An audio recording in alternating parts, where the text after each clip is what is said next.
Imagine this, you're building the next big SaaS to make millions of dollars, but then you ask yourself, how do I handle multiple tenants in one application without the application falling apart? Should I spin up one big database or one database per tenant? Or should I just skip everything, hope for the best and that nothing explodes? Well, don't worry. In this video, I will show you the art of multi-tenant SaaS architecture with Next.js. We will check out single-tenant versus multi-tenant, one database versus a database per tenant, and most importantly, of course, I will show you how to implement multi-tenancy in your Next.js project. So now, without any further ado, let's roll the video. Let's go! So right here I have created a little diagram which will explain everything in detail. So first of all we see single tenancy, so single tenant, and then multi-tenancy. Now here's one thing you should see. Both terms have one word in common: tenant.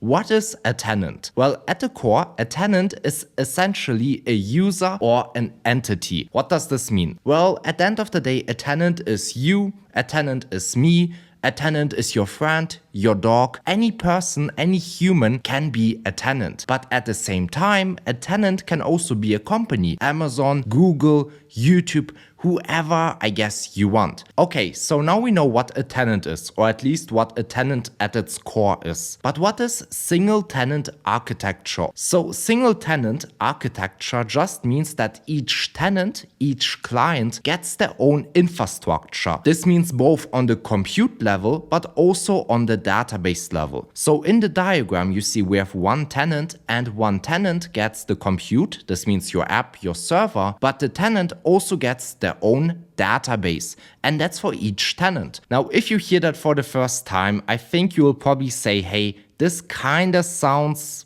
pretty stupid, right? Because you have to now set up multiple servers, multiple databases. This does not sound efficient, and it isn't very efficient, but it has a few benefits. First of all, high security, because you have to remember at the end of the day, you don't only sell to normal people, you also sell to enterprises, and these enterprises have very sensitive data. They don't want this data to be leaked or anything like that. And this means if their data is stored in their own level, this means in their own database level, then there's no risk. This means no external risk. Nothing can get leaked, lost, or anything like that. Secondly, enterprises or customers at the end of the day get full customization because they host your application on their own server and database. This means if they want to, and if they have the rights, and if they pay enough, they can change whatever they want to. And that's a big benefit for big companies. And the third benefit is that compliance is relatively easy because again, your customer has all of the data. Nothing can get leaked, and there are no external factors that can impact anything. So these are quite nice pros, right? But what are the cons? Well, as mentioned at the start, it's not efficient. You have to create for each tenant a new compute level and database level. This is quite expensive. It's not cheap. And secondly, it's super hard to maintain because now you don't only have one compute and one database, but you have 100 compute levels and 100 databases. And whenever you want to make a change, trust me, it won't be as simple as you think. So now here comes the question. When it's inefficient, expensive, and quite hard for the maintainer or for the developer to maintain, then why, or in other words, when should you choose single tenancy? Well, at the end of the day, if your clients or the majority of your clients are big enterprises and also, for example, governments, then single tenancy is probably the only thing you can do because they don't want to store their data on your servers. They want to store their data on their own servers. So at the end of the day, you can remember it like that. If you have a lot of high-end customers which pay a lot of money, choose single tenancy. If not, then you should probably choose multi-tenancy or the multi-tenant architecture. What is that? Well, let's first of all again start from our base, I guess. We again have our tenants, nothing new. But now instead of spinning up a new compute level for each new tenant, we only have one compute level. And instead of creating one database per tenant, we also only have one big database. This means at the end of the day, your tenants, your clients share the same application instance and at the end also the same database database infrastructure. So what are the benefits of multi-tenancy? Well, at the end of the day, it's relatively cost efficient because you only have one compute and one database level. And secondly, it's very easy to maintain because if we again go to single tenancy, you as a developer have to maintain multiple instances, multiple compute levels and multiple database levels. But with multi-tenancy, you only maintain one level of infrastructure, your compute and your database. So these benefits sound great, right? And if you hear them, you probably think, yeah, multi-tenancy is the best thing ever, right? Not quite. At the end of the day, you now store all of your data in one big database. What's the problem with that? Well, it's relatively easy to leak data which you don't want to leak. Because let's say this is customer Amazon, this is Meta, and this is Google. And now you store your data for Google, Meta, and Amazon. But now, for example, your Amazon customer sees the data from Meta because you forgot some sort of where statement in your database query, and that's a big problem and it can happen relatively quickly, trust me. Now this con is already quite huge, but there's another con, and that is at the end of the day you only have one compute instance, right? One level. But what is if customer A does not really use your application, but customer B hammers it every day,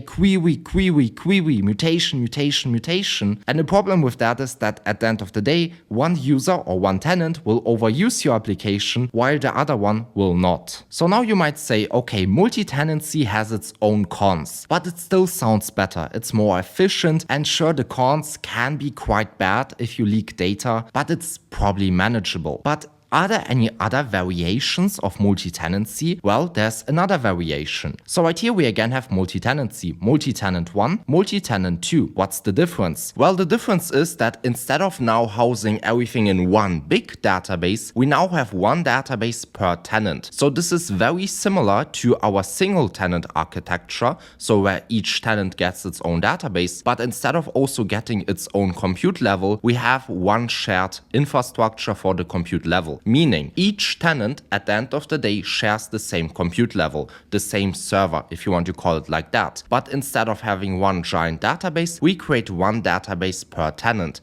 And this again has its own pros and cons. The cons are that it's relatively hard to manage because the more tenants, the more customers you have, the more databases you have to create and also manage. That's a lot of work to do. The benefit of that is that at the end of the day, your data is super secure because you don't do any mix and matching. All of the customer data is in its own database. And that's at the end of the day the pro and con. So what architecture would I choose in what situation? So let's imagine the following. You're building a SaaS for the healthcare industry. Meaning, first of all, there's a lot of regulation because it's the healthcare industry. And secondly, these customers probably want to host your application on their own server. If this is the case, then single tenancy is the only solution you have. So choose that. So you can remember, if I sell to healthcare, to governments, to huge enterprises, then let's select single tenancy. If you're building a SaaS application which isn't only used by governments and big enterprises, then multi-tenancy is the correct choice. This means if you sell to normal people like me and you,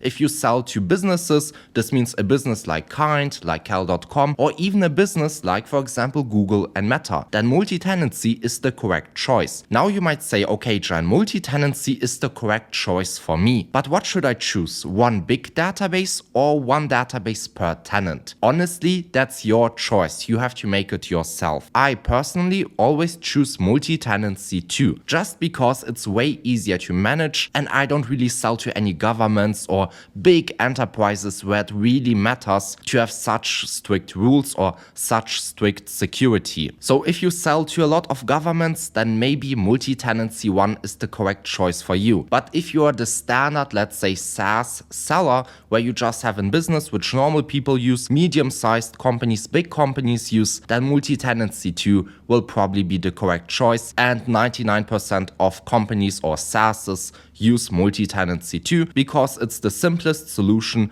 the fastest, and it does the job. Okay, so we have now talked quite a bit about the theoretical stuff, meaning single tenancy, multi-tenancy, how they compare and everything like that. But now we want to implement multi-tenancy in our Next.js application. So this application is pretty much like an internal blog SaaS software, something like that. Meaning companies can sign up, and then when they sign up, they can create blog articles, which the employees can read and then learn more about the company itself. So right here we have two companies, Amazon and eBay. Amazon creates articles about Amazon and eBay creates articles about eBay. Nothing groundbreaking. But the thing is right here that only the actual employees, the tenants, should see their own articles. They shouldn't see articles from competitors. Meaning if I am an Amazon employee, I should only see the Amazon articles. And if I'm an eBay employee, I should only see the eBay articles. So what we want to do is implement multi-tenancy inside of here. And the first step is to first of all allow the user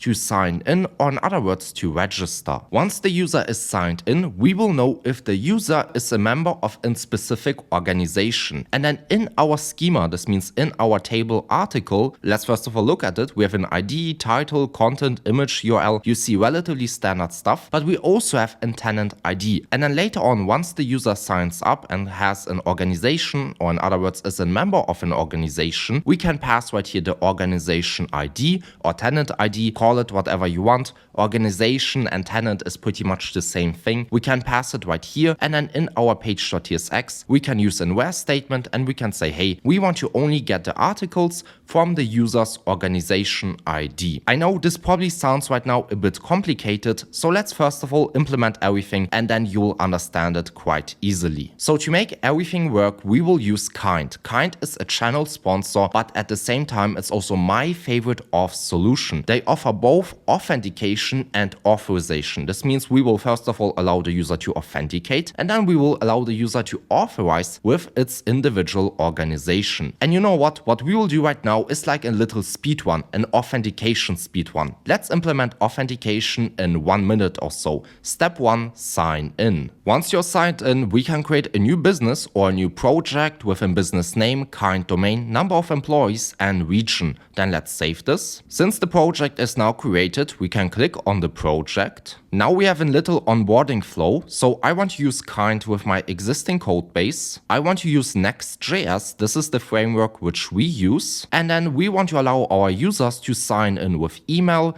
Google, and let's also select GitHub. Now we are almost finished, and what we want to do is connect our Next.js codebase with Kind. And the first step is to install the SDK. So let's stop the dev server and let's install it. The next step is to copy our environment variables and paste them in the env file. These environment variables store our client ID, client secret, site URL, and where we want to redirect the user after logging in. So let's say the index page, localhost 3000. The next step is to add our route handler. So let's copy the folder structure and let's create a new API route in our app folder. And instead of in route.js, let's do in route.ts. Since we are in a TypeScript environment, let's copy the code and let's paste it inside of here. This will allow the user to sign in, authenticate, log out, and everything like that. This is the API route to interact with Kind. And then the last step is to set up a Kind auth provider, and this will give you access to the Kind auth data in your application, and it will ensure that your tokens are refreshed when needed. So let's copy the code,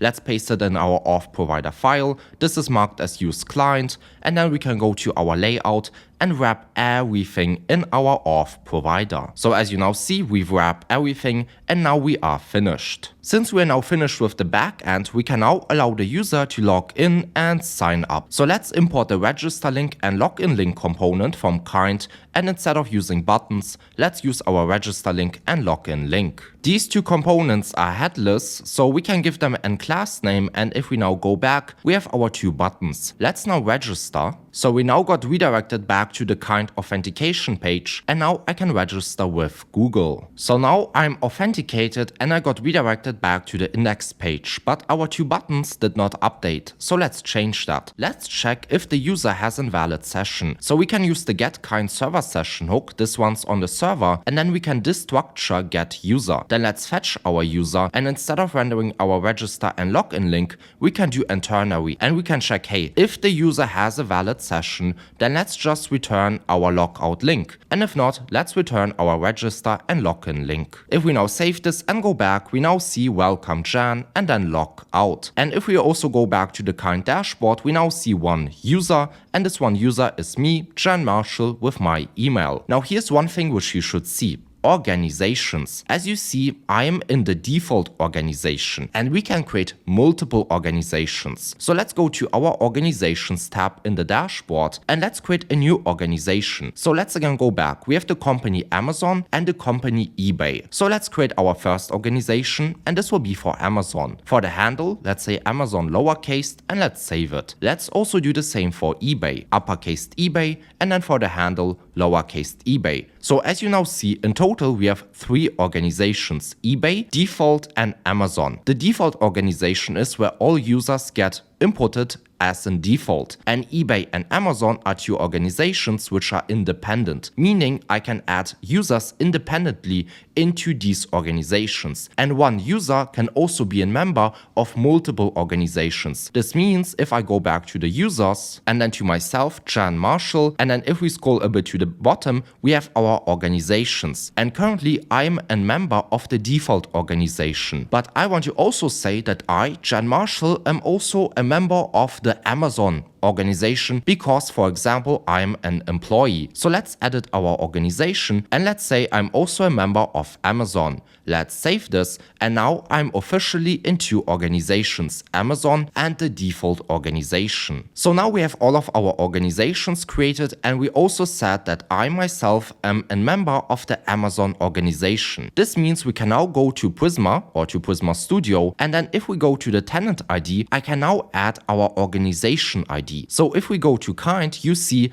the organization eBay has a code and we want to paste it right here for eBay. So right here and then inside of here. Then let's copy the Amazon code also and let's paste it for the Amazon blog article and also for this Amazon blog article. Let's now save our changes. And now as you see, if I do a hard refresh, nothing changes. But don't worry, let me show you something. Let's go to our page.tsx where I fetch my data, and then inside of here you will see that I'm currently doing an Prisma article find many. This means I find all of the articles in my database. But that's not what I want to do. I want to only get the articles of the organization where the user is a member of the specific organization. This means we want to do an where statement, and then inside of here we want to say, hey, the tenant ID should be equal to our individual tenant ID. So let's get it through the params. Let's pass it right here. And if you now scroll a bit to the bottom, you see we have an error. Why do we have an error?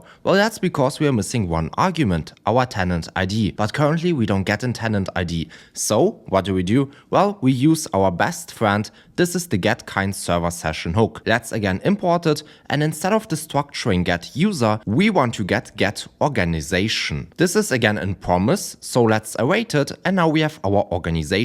And before I pass anything, let's first of all console log our organization to see what we get. So let's open our terminal, and what do we have right here? Org code, org name null. So what's the problem? Well, we have to go to kind first of all. Let's again go to our homepage or to the dashboard homepage. Then let's go to our application. Let's click on view details. Then let's click on tokens in the sidebar. And then if you scroll a bit to the bottom, we have our access token. Let's customize it. And I want to get my organization name. And let's also customize our ID token. And I want to get my organizations as an array. Now we have to first of all again log out, and then let's again log in with our initial account. So now I'm again logged in, but instead of getting redirected, we are now in a, let's say, secondary screen. It now says, where do you want to sign in? In the default organization or in the Amazon organization? Because again, if you can remember, I am a member of 2 organizations, Amazon, but also of the default organization. Let's right here select the Amazon organization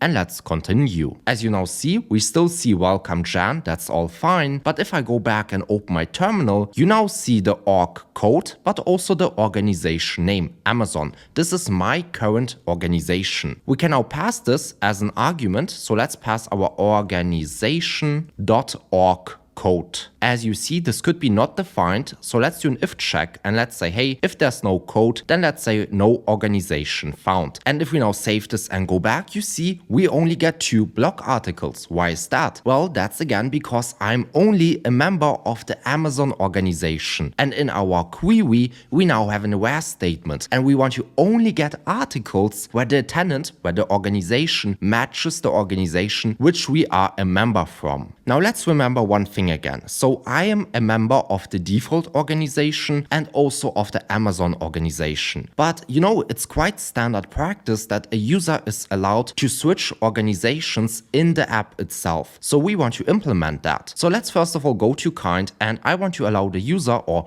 I want to make myself also a member of the eBay organization. So I have selected that. Let's save this. Let's go back and let's again log in. So now I'm again logged in. I can again select an organization. Let's say eBay. Let's continue. And now we again see only the blog articles of the specific organization. In this case, eBay. But now, as mentioned, I want to have an organization switcher so that the user, in this case I myself, can switch my organization. So let's go to our nav bar, and inside of here we currently get our user, or we destructure our get user function from get kind server session. Let me also destructure get user organizations. This means we will get all of the organizations of which the user is a member of. So we can await this, console log it, and if I open my terminal, you see I'm a part of 3 organizations: the default organization, Amazon, and eBay. And maybe one thing, instead of right here saying user.givenName, let's get our current organization. So let's say get organization.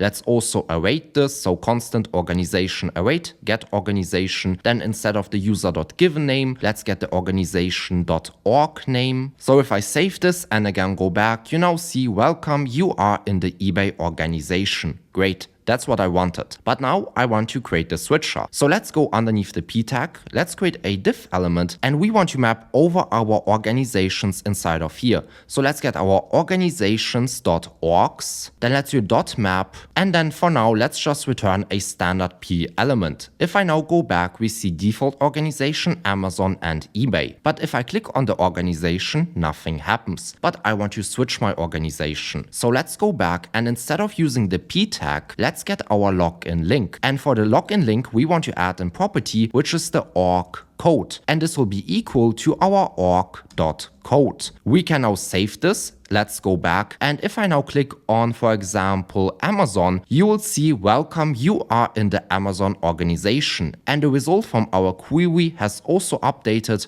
because we now see the 2 blog articles from Amazon. If I click on default organization, again, everything loads, and then we don't see anything. And that's because we don't have any items for the default organization. Let's again select eBay, and then we will again see our eBay blog articles. All right, everyone, grab in water because we are finished. Congrats to you guys, because you now know how multi-tenancy works and also how to implement it in your Next.js project. We know what single tenancy is, what multi-tenancy is, one database versus multiple databases. We also know how to implement it. We know how to create an inline switcher. You now know that when you use multi-tenancy, you want to separate your data using a tenant ID or an org ID. You can call it however you want to. I personally like tenant ID, but many people call it org ID. But yeah, everyone, we are finished. I hope you could learn a lot. I hope you enjoyed this video. Please don't forget to like and subscribe. It would mean a lot to me. It's free. And yeah, as mentioned, it will mean a lot to my heart. And yeah, I hope you enjoy your day. I hope I can see you in the next video. So yeah, enjoy your day and bye. By the way, cool t-shirt, right? This is, oh, do you see something? This is a kind t-shirt. Whew, looks cool. Again, don't forget water. Super, super important. And I will now edit this video. Okay, bye.